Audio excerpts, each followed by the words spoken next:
Así que les invito a que abran sus Biblias en el Evangelio de Juan, capítulo 10, versículos 11 al 18. Dice el texto bíblico: Yo soy el buen pastor. El buen pastor da su vida por las ovejas, mas el asalariado, y que no es el pastor, de quien no son propias las ovejas, ve venir al lobo y deja las ovejas y huye, y el lobo arrebata las ovejas y las dispersa. Así que el asalariado huye porque es asalariado y no le importan las ovejas. Yo soy el buen pastor y conozco mis ovejas, y las mías me conocen. Así como el Padre me conoce y yo conozco al Padre y pongo mi vida por las ovejas. También tengo otras ovejas que no son de este redil, aquellas también debo traer, y oirán mi voz, y habrá un rebaño y un pastor. Por eso me ama el Padre, porque yo pongo mi vida para volverla a tomar. Nadie me la quita, sino que yo de mí mismo la pongo. Tengo poder para ponerla y tengo poder para volverla a tomar. Este mandamiento recibí de mi Padre. Que el Señor bendiga su santa y eterna palabra. Vamos a orar juntos. Señor y Padre nuestro, en esta mañana en que nos hemos reunido en tu nombre para celebrar este culto de adoración, reconocer tu grandeza, elevarte nuestra gratitud por el don de la vida, pero no solamente la vida física, sino también la vida espiritual, queremos pedirte que puedas guiar nuestro entendimiento para que podamos comprender el pasaje que tenemos delante de nuestros ojos. Ayúdanos a estar quietos, reposados, que este mensaje pueda calar en lo más profundo de nuestro ser y produzca ese cambio que tú anhelas en tu iglesia. Señor, queremos encomendarte tu palabra. Bendícela, Señor. Bendice a mis hermanos también en el nombre de Jesús. Amén. Hermanos queridos, en el capítulo anterior de este relato, en el capítulo 9, se registra una sanidad milagrosa que nuestro Señor Jesucristo obró en la vida de un hombre ciego de nacimiento. Entonces vinieron los fariseos, tomaron a aquel ciego, lo sometieron a un serio y fuerte interrogatorio, y como no pudieron sacar muchas cosas de él, lo expulsaron del templo. Y el capítulo 9 termina así, con un ciego testificando, ex ciego, testificando de nuestro Señor Jesucristo y siendo después echado por los fariseos. Estos fariseos eran, entre comillas, los pastores de Israel. Ellos eran los que tenían que cuidar por las almas de aquellas ovejas. Sin embargo, vemos que no mostraron ningún tipo de compasión por un hombre pobre, ciego de nacimiento. Por eso Jesús los va a llamar a ellos como los asalariados. De hecho, que estos líderes desde hace rato habían desilusionado a todo el pueblo. La gente los acusaba en los términos de Ezequiel 34, versículos 3 al 4, donde habla de aquellos malos pastores, ¿verdad?, que bebían todas las leches de las ovejas, usaban su lana, literal, ¿verdad?, les quitaban la lana, ejercían violencia, los pastoreaba con dureza, gente que no se encargaba de cuidar de los enfermos, de los débiles espirituales, no tenían cuidado de aquellas ovejas extraviadas, no buscaban atraerlas de vuelta al redil. O sea, eran malos pastores, eran asalariados, estaban más interesados en los beneficios antes que en el oficio del pastorado, como hoy en día abunda también, ¿verdad?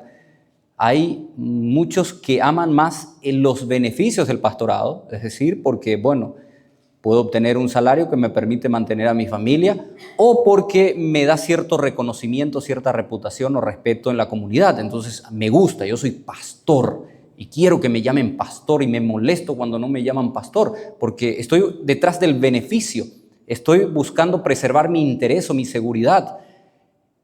Lo mismo que estos fariseos, a ellos les encantaban que se les llamaran rabí, maestro, ¿verdad? Todos tenían que rendirles pleitesía cuando ellos se iban por las calles. Eso era lo que ellos buscaban. Entonces eran asalariados, les gustaba esa posición, esa comodidad. Amaban el título, pero no amaban a las ovejas. Ese era el problema. Entonces por eso el Señor los llama aquí los asalariados, que cuando ven algún peligro inmediatamente huyen y dejan a las ovejas desprotegidas. Estos pastores, que vamos a traerlo en nuestro contexto, pueden también ser buenos hombres. Hombres que hacen bien su trabajo porque, bueno, están recibiendo una remuneración y eso es necesario para el sustento de sus familias. O sea, pueden ser buenos pastores, pero cuando se trate de, o cuando venga algo que les exija sacrificarse por alguna de sus ovejas, o cuando vengan los conflictos o vengan los problemas, inmediatamente huyen. Porque no les importan. No, ellos ven el pastorado como un trabajo que les genera un beneficio y no ven como un llamado. Entonces esa es la diferencia entre un pastor y un asalariado. Y el asalariado ve venir los problemas, como dijo aquí nuestro Señor Jesucristo, ve venir al lobo, ve venir los conflictos, ve venir algún sacrificio personal que él tenga que hacer a favor de las ovejas y huye, se manda a mudar. Dice, yo no tengo por qué soportar esto, yo me voy. Estos son los asalariados. Entonces viene el lobo, dice, arrebata las ovejas y las dispersa. En realidad, el problema que señala aquí nuestro Señor Jesucristo es que estos fariseos no amaban a las ovejas.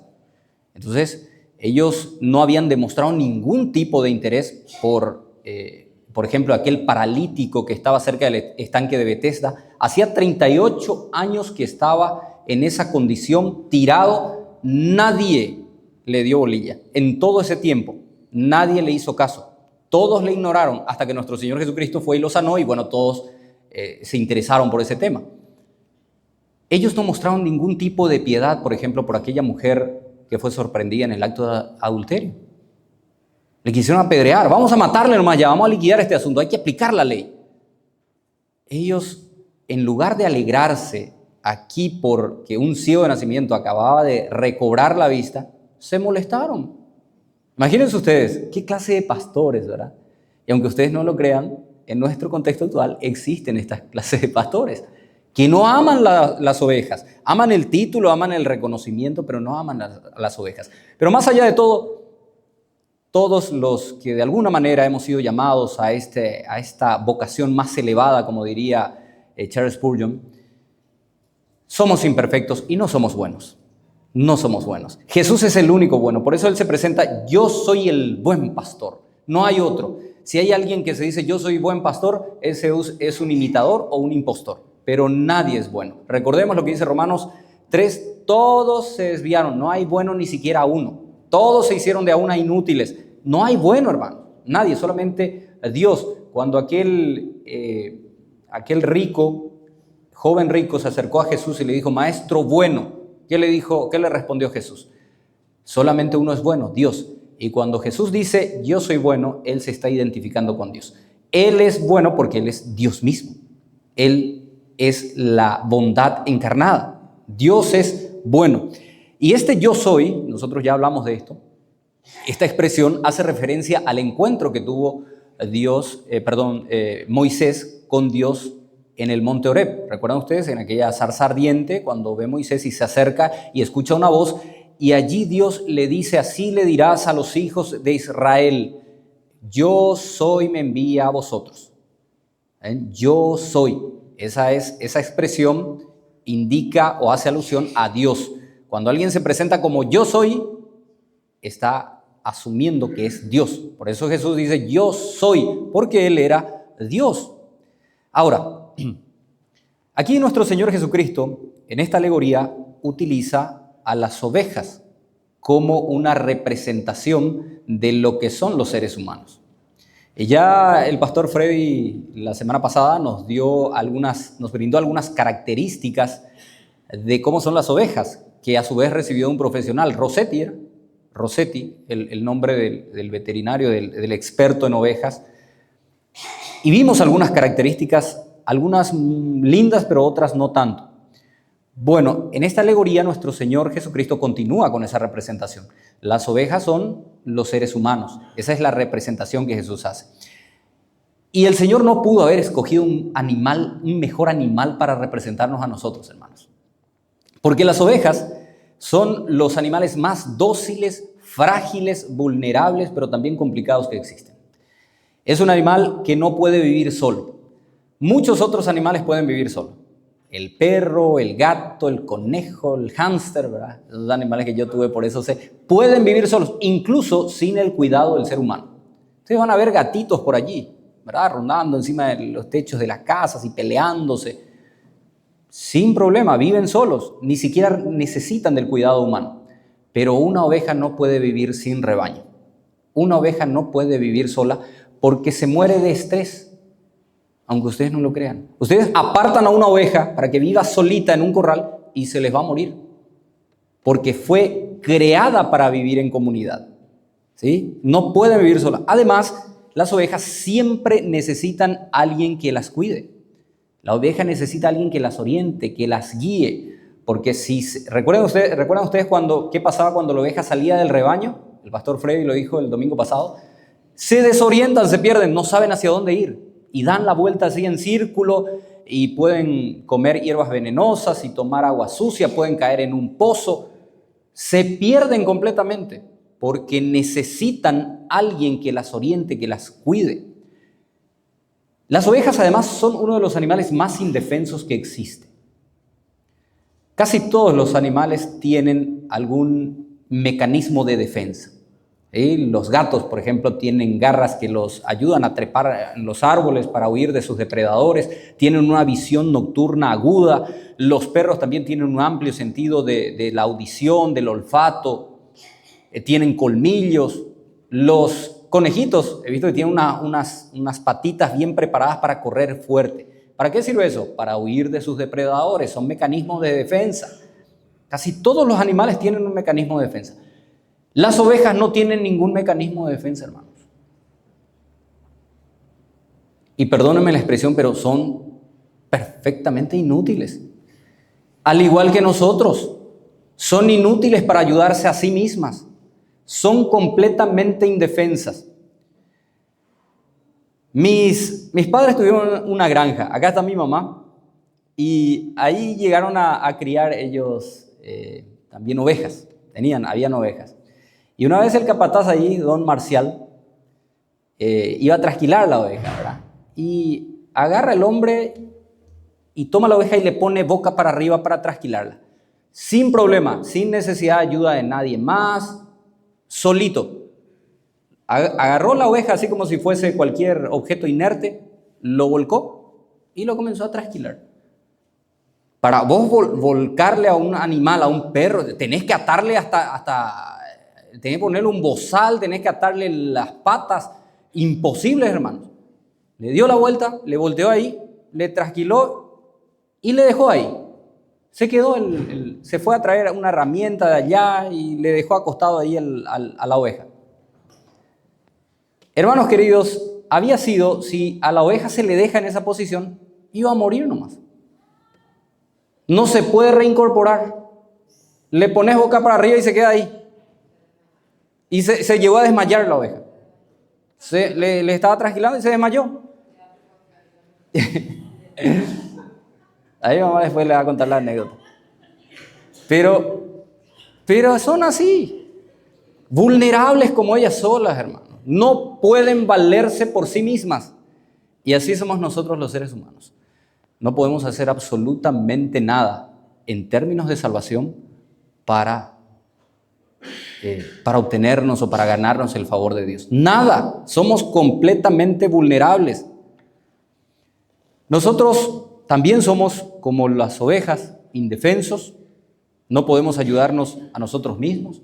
Y si Dios, hermanos queridos, no hubiera intervenido en el espacio y en el tiempo y no le hubiera enviado a su Hijo Jesucristo y no nos hubiera dado propósito y sentido, nosotros andaríamos también como las ovejas, completamente descarriadas, perdidas, sin rumbo. Y probablemente muertos, sin poder levantarnos, sin poder movernos. Pero Dios envió a su Hijo y gracias a eso nuestra vida tiene sentido y propósito.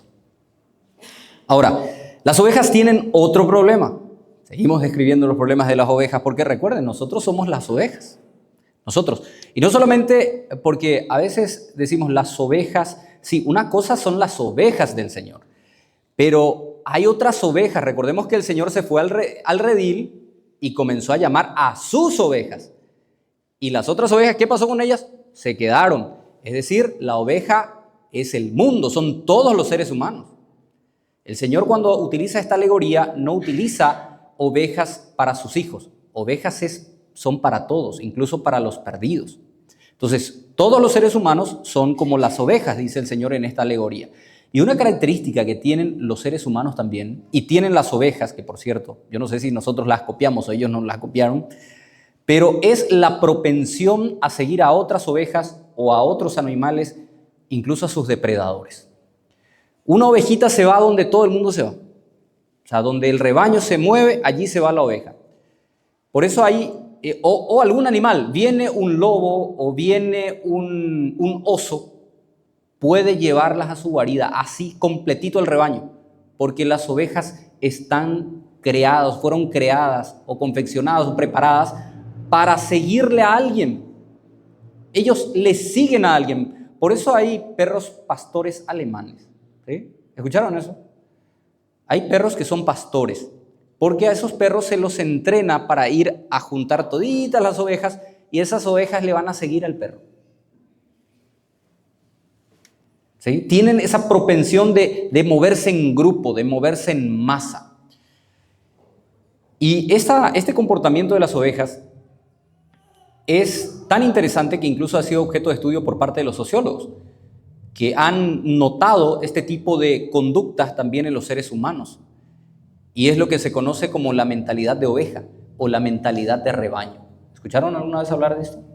La mentalidad de rebaño.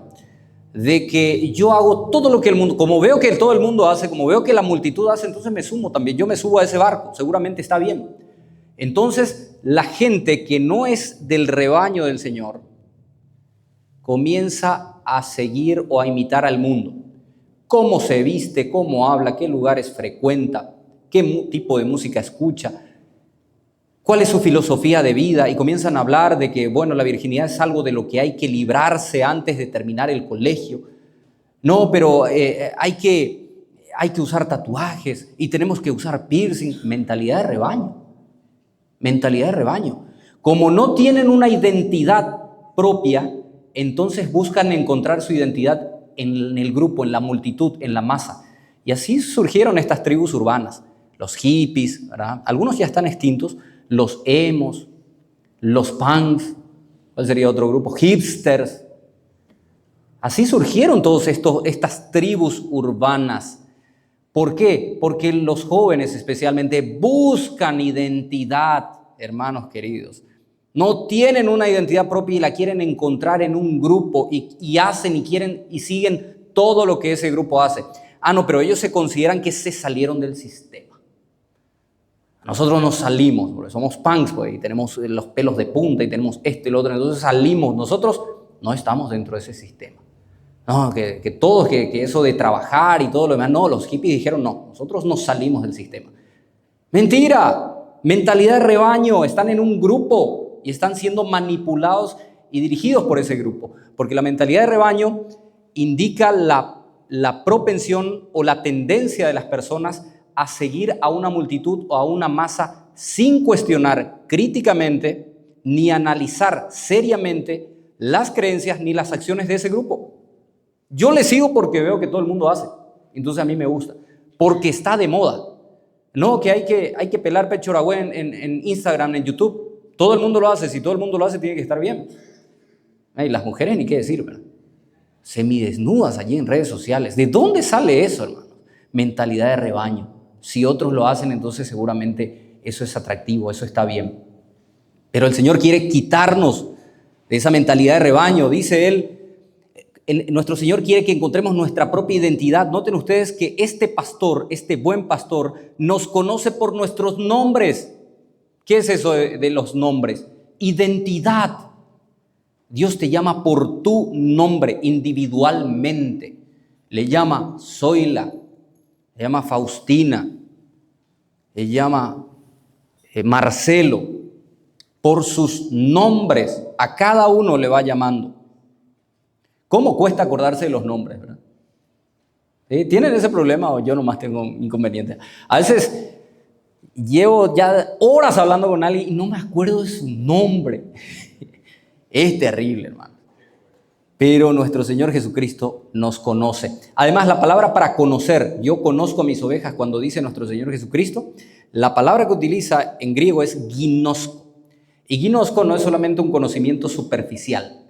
Ginosko es un conocimiento profundo, un conocimiento que tienen los matrimonios, las relaciones de pareja. Alba y yo, por ejemplo, un conocimiento íntimo, profundo. Ese es el gnosco. Hermano querido, Jesús conoce tus lágrimas. Jesús conoce tus luchas. Jesús conoce tus traumas, tus culpas, tus pensamientos conoce Jesús. Aquello que nadie más sabe, ni siquiera tu esposa y tus hijos, Jesucristo lo sabe. Jesús te conoce, gnosco, Jesús te conoce en lo más profundo de tu ser y aún así te ama. Qué increíble, ¿verdad? Decía Luis Palau, si la gente pudiera saber lo que pensás, ¿te seguiría amando igual? ¿Pensaron alguna vez eso? Qué fuerte, ¿verdad, Timo? ¿Te seguiría amando igual? Si la gente pudiera leer tu mente, ¿igual te seguiría amando? Nuestro Señor Jesucristo nos conoce así e igual nos ama. Él sabe lo que hay detrás de esa máscara, sabe lo que hay detrás de tu historia, conoce lo que hay detrás de esa sonrisa, fingida a veces, hipócrita a veces.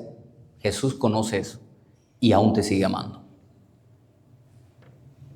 A veces este pastor nos va a guiar, nos va a llevar hacia terrenos que no nos gustan, hermanos. Pero como dice el Salmo 23, aunque ande en valle de sombra de muerte, no temeré mal alguno porque Él estará con nosotros. Ese pastor que nos conoce y nos ama, nos quiere conducir a lugares de delicados pastos, como decía esa música que recién cantamos y también que fue extraído del Salmo 23. Nos quiere conducir a lugares de delicados pastos. ¿Para qué? Para que podamos descansar. Esta sociedad necesita descanso, hermanos. Hay un filósofo coreano llamado Byung-Chul Han. Les recomiendo que lo lean. Sus libros ya están traducidos. Él escribió un libro titulado La sociedad del cansancio. Y él habla justamente de una sociedad que está tan agobiada, que es tan competitiva, que siempre demanda producción, que siempre demanda resultados y que la gente se autoexplota a sí misma. Entonces vive cansada. Es una sociedad completamente agotada. ¿Y cuánto esta sociedad necesita de ese descanso que el Señor quiere ofrecernos? Que solamente Jesús puede ofrecernos. Él nos quiere llevar a esos lugares de delicados pastos para que podamos encontrar descanso. Descanso de nuestros problemas, de nuestros traumas, de nuestras culpas. Algunos no descansan de su culpa, no duermen porque tienen culpa, tienen ese remordimiento y no se liberan de la culpa. Necesitan descansar. Esta sociedad necesita descanso. Esta es una sociedad del cansancio y necesita encontrar reposo en Cristo. Necesita esta sociedad encontrar descanso también de sus emociones, de sus problemas. Solamente Cristo puede ofrecerte ese descanso, porque Él quiere llevarte a esos lugares de delicados pastos, pero antes de llegar a esos lugares de delicados pastos, seguramente vamos a atravesar terrenos difíciles, hermanos. Seguramente vamos a encontrarnos con esteros, vamos a encontrarnos con terrenos pedregosos, seguramente vamos a pasar por desiertos, pero es el precio para llegar a esos lugares de delicados pastos para que podamos descansar. Las ovejas necesitan descansar en lugares de delicados pastos, porque como son tan tontas, y ya lo dijimos, ¿verdad? Son un poco torpes, se acuestan en cualquier parte. Y a veces se acuestan sobre alguna piedrita y no duermen lo suficiente, entonces se estresan y no producen lana. Nosotros si no descansamos lo suficiente tampoco vamos a producir lana. Ahora sí ya quieren descansar, ¿verdad? Esta sociedad necesita descanso, queridos santos. El Señor nos conoce y el Señor sabe de nuestras necesidades. Dice, yo conozco mis ovejas y las mías me conocen. ¿Cómo la oveja conoce al pastor? Por lo que nos dice el versículo 27, porque ellas escuchan mi voz. Hoy el Señor está hablando por medio de este mensaje. Hoy el Señor te está hablando. La pregunta es, ¿estás escuchando la voz de Dios? ¿Estás escuchando que Dios te está hablando? Las ovejas del Señor escuchan su voz, no escuchan la voz del mundo. No escuchan lo que hacen las masas, no escuchan lo que hacen las tribus urbanas. Escucha lo que dice el Señor. Versículo 16 nos habla de un redil. Tengo, dice, otras ovejas que no son de este redil. Aquellas también debo traer y oirán mi voz y habrá un rebaño y un pastor. El redil se refiere al cerco, a un terreno cercado en donde los pastores a la tardecita llevaban a las ovejas y se las encargaban a un portero. Ustedes van a ver en el versículo 3 de este mismo pasaje que habla de un portero. Bueno, en esta alegoría algunos comentaristas creen que ese portero se refiere a Juan el Bautista, el que abrió las puertas, ¿verdad? Y el redil se refiere al pueblo de Israel. Pero recordemos que dentro de ese redil no todos eran ovejas del Señor, porque el Señor dice, mis ovejas oyen mi voz y ellas me siguen. Entonces, ¿qué viene el Señor? Que es, este pastor dejaba esas ovejas a la tardecita en el redil, al día siguiente bien temprano se iba y comenzaba a llamar a sus ovejas para sacarlas y llevarlas a pastorear. Eso era lo que hacía. Bueno, este Señor, que es el buen pastor, se para allí en la puerta de las ovejas y comienza a llamar a sus ovejas. Y sus ovejas oyen su voz. Es decir, llamaba a las ovejas del pueblo de Israel. El redil entonces representa al pueblo de Israel. Y dice luego el Señor, tengo otras ovejas que no son de este redil, que no son del pueblo de Israel. Y allí entramos nosotros, hermanos. Aquí el Señor estaba anunciando la conversión de los gentiles. Los gentiles también iban a llegar a ser un pueblo, iban a llegar a ser la oveja del Señor. Con la muerte, crucifixión, resurrección de nuestro Señor Jesucristo, se va a derribar ese muro de separación que había entre el redil de los judíos y el redil de los gentiles. Ahora hay un solo pueblo, un solo rebaño que es conducido, guiado por un solo pastor. Gálatas capítulo 3, versículo 28 dice, ya no hay judío, ya no hay griego, ya no hay esclavo ni libre, no hay varón ni mujer, porque todos somos uno en Cristo. Ahora ya no hay esta separación. Ahora, ¿qué hace el buen pastor? El buen pastor se para frente al redil, en la puerta del redil, y llama a sus ovejas. En otras palabras, lo que está diciendo esta alegoría es que este buen pastor va a separar a los verdaderos creyentes de aquella religión de grandes rituales y ceremoniales, pero espiritualmente muerta. Es decir, va a sacarles de esa religión oficial judía que en ese entonces estaba muerta espiritualmente. Y es lo que nuestro Señor sigue haciendo. ¿Cómo hace el Señor esa separación? Llamándolas por su nombre. Zoila, estás en una secta. Identificás, ya fuiste identificando las verdades, entonces vení.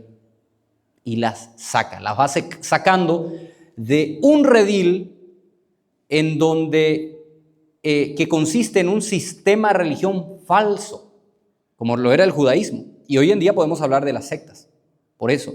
Y el Señor llama y las saca fuera de ese redil para llevarlos a su rebaño y formar su redil. Hay un solo redil, hay un solo rebaño, un solo pastor. Hoy en día ese rebaño es conocido como la iglesia de nuestro Señor Jesucristo.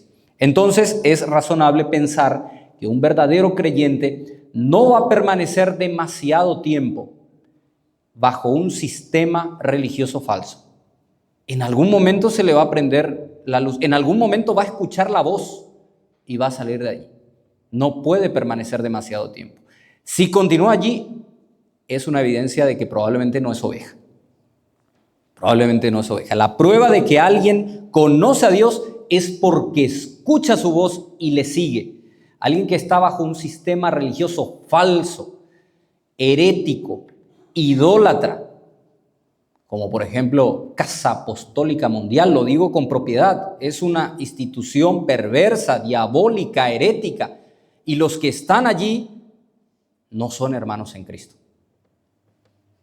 Si fuesen hermanos en Cristo, oirían la voz del Señor y saldrían de ese grupo, saldrían de ese entorno falso, de enseñanzas falsas y de pastorado falso. Entonces, esto implica necesariamente que las ovejas escuchan la voz de su pastor, pero hay una característica también. No van a escuchar las voces de los extraños. Yo estoy seguro aquí, estoy convencido que si le invitáramos a uno de estos apóstoles a predicar aquí, ninguno de ustedes les escucharía. No escuchan las voces de los extraños. Escuchan la voz de su pastor, no yo, Cristo, la voz de Cristo. Y cuando Cristo no está siendo predicado, ustedes van a identificar inmediatamente, porque ustedes forman parte de ese rebaño de Jesús. Y cuando Jesús se para en la puerta de las ovejas y llama a sus ovejas, ustedes pueden responder a su voz porque le escuchan. Pero cuando viene alguien que no es dueño de esas ovejas, ustedes no van a escuchar esa voz y por lo tanto no le van a seguir. ¿Es así, verdad? Bueno, espero que sea así. Entonces, el Señor también nos llama a ser librados, nos llama para librarnos de los falsos pastores. Por lo tanto, cuando una persona no sabe distinguir la voz de los extraños del verdadero pastor, podemos concluir que esa persona no es salva, no es una oveja, no es creyente.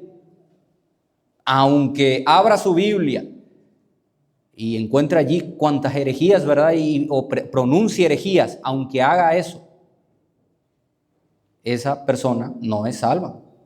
Tienen la misma Biblia que nosotros, pero no le siguen al pastor, al verdadero pastor de las ovejas, al buen pastor. Finalmente, versículos 17 al 18 dice: por eso me ama el Padre, porque yo pongo mi vida para volverla a tomar. Nadie me la quita, sino que yo de mí mismo la pongo. Tengo poder para ponerla y tengo poder para volverla a tomar. Este mandamiento recibí de mi Padre. Hermanos queridos, no pensemos ni por un momento que nuestro Señor Jesucristo no podía evitar el sufrimiento, no podía evitar lo que le hicieron. Judas, el grupo armado que fue a Getsemaní para tomarlo preso, los soldados romanos, no podrían haberle dañado un solo cabello de la cabeza si Él no lo hubiera permitido. Ni un solo cabello, porque Él es poderoso, Él es Dios mismo. Pero todo ocurrió, como dice la palabra allí en Hechos, conforme al determinado consejo y anticipado conocimiento de Dios. Todo se cumplió para dar lugar todo Él cumplió lo que estaba establecido, lo que ya estaba escrito. El Señor no murió agobiado por sus enemigos, sin saber a dónde ir y desesperado, y que fue tomado preso porque no podía escapar. El Señor dio su vida, entregó su vida voluntariamente, pero con un propósito. Él la iba a volver a tomar, y el propósito es para que vos y yo tengamos hoy vida eterna. Nuestro Señor Jesucristo llevó el castigo que nosotros merecíamos en aquella cruz del Calvario. El bueno, el justo, el perfecto, muriendo por pecadores imperfectos como nosotros. Eso fue lo que hizo nuestro Señor Jesucristo. Él entregó su vida. Ese buen pastor un día se hizo cordero para venir a rescatarnos de la miseria, de la muerte y el infierno. Nosotros merecíamos la condenación del pecado, pero nuestro Señor Jesucristo en sustitución pagó el precio de nuestras culpas. Y ese Dios que te ama, ese Dios que es el buen pastor, que te guía, que te orienta hacia lugares de delicados pastos, que un día se hizo cordero, que fue inmolado, que fue llevado al matadero, que murió por vos, hoy es rey y reina por los siglos de los siglos. Y ese rey viene por segunda vez, hermanos queridos. Y gloria a Dios para aquellos que han escuchado la voz del que hoy está llamando. Vamos a orar. Señor y Padre nuestro, Dios Todopoderoso, que enviaste a tu Hijo Jesucristo para que diera su vida por nosotros, hoy te damos gracias por tu amor inquebrantable y por esa voz que nos guía. Señor, ayúdanos a reconocer a nuestro Salvador en medio de tantas voces confusas. Danos un corazón dispuesto a obedecerle con humildad, con fidelidad, que cada día podamos seguir a Jesús con confianza, sabiendo que en Él encontramos vida, encontramos propósito y salvación. Padre amado, todas esas cosas oramos en el bendito nombre de nuestro Señor Jesucristo, para tu gloria y honra. Amén.